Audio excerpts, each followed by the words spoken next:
को।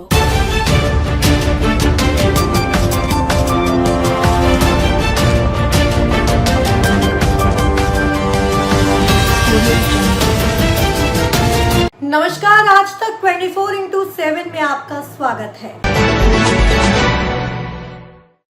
बड़ापत्थर निवासी नीलिमा चौरसिया के साथ एक बड़ी ठगी कांड सामने आया है। सूत्रों के अनुसार दिनांक 23 अगस्त 2025 को तांत्रिक दिलसाद भाई और उनके दो साथियों ने पूजा पाठ कराने के बहाने घर में रखे 25 तोला सोना, 1 पाव चांदी और 50,000 नगद ठग लिए। नीलिमा चौरसिया ने बताया कि तांत्रिक ने कहा कि पूजा के लिए यह सामान एक डब्बे में रखना जरूरी है, लेकिन पूजा पूरी करने के बाद वह और उसके साथी घर से सारा सामान लेकर फरार हो गए।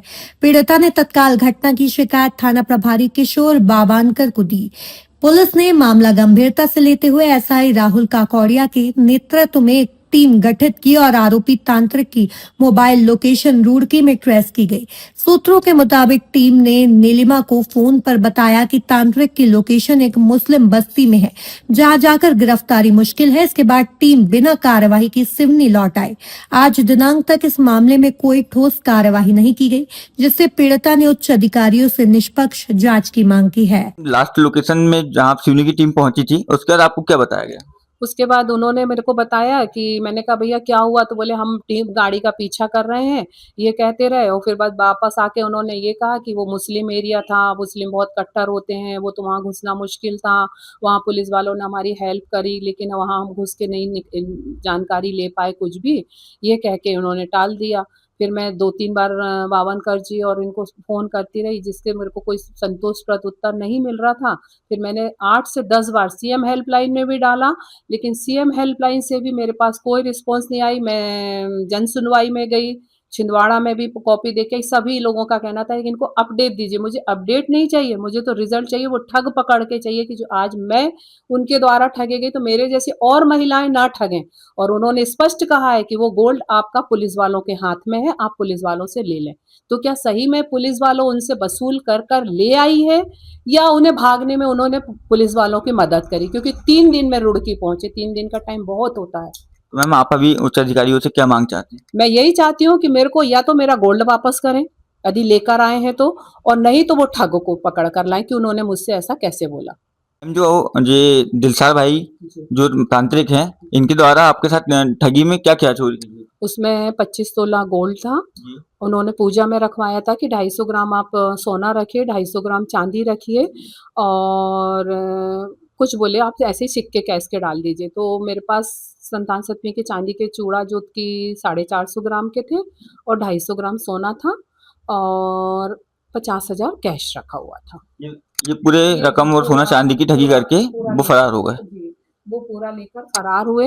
मैंने एसआई साहब से और राहुल काकोड़िया जी से बार-बार एक ही बात कही कि आप वो 6 महीने से सिवनी में रह रहा है, आप उसका डिटेल निकालिए, वो कहाँ रहता था, कहाँ आता था, कहाँ जाता था, और जिस बिल्डिंग में उसने ऑफ़िस बनाया था, वहाँ पे किस नाम से उसने आधार कार्ड दिए। मैम, उनका ऑफिस किस कहाँ पे था? ये चीकू सक्सेना का कॉम्प्लेक्स है दुर्गा चौक में, मारुति मंदिर के आगे, मज़ार के सामने।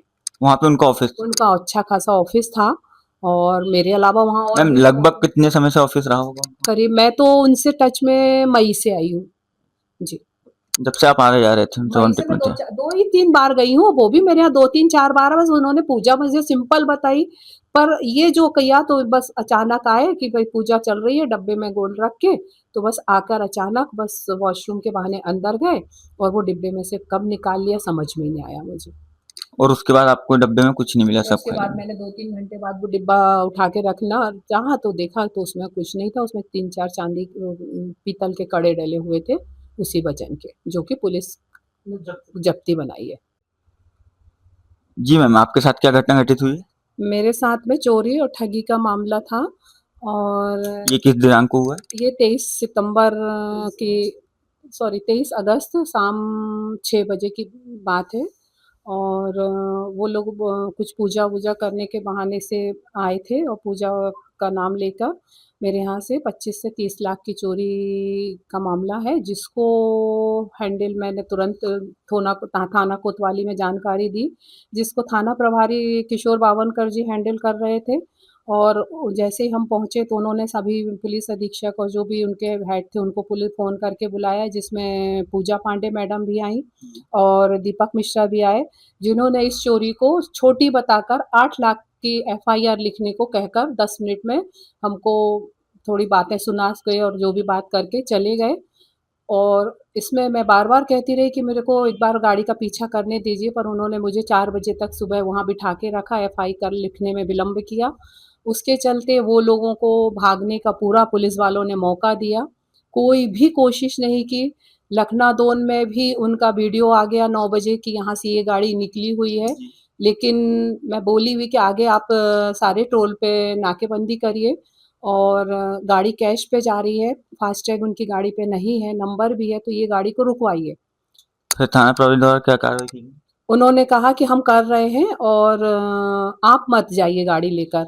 हमको जाने से रोका और 4 बजे तक थाने में बिठाकर रखा। उसके बाद हम सुबह 4 बजे घर आ गए, तो उनका पहला कॉल जब हमारे पास आया, तो उसकी लोकेशन पुलिस द्वारा बताई गई कि वो भेड़ाघाट से आ रही है। सिवनी से एक टीम उनको पकड़ने के लिए रवाना हो गई थी। नहीं, फिर जब भेड़ाघाट से लोकेशन मिली तब इन्होंने हमारे सामने बावनकर जी ने बोला कि राहुल काकोड़िया जी जो कि एसआई हैं उनको बोला कि आप गाड़ी लेकर जाएं और भेड़ाघाट में आपको 2 शूटर मिलेंगे, उनको लेकर आप आगे उनका पीछा करें।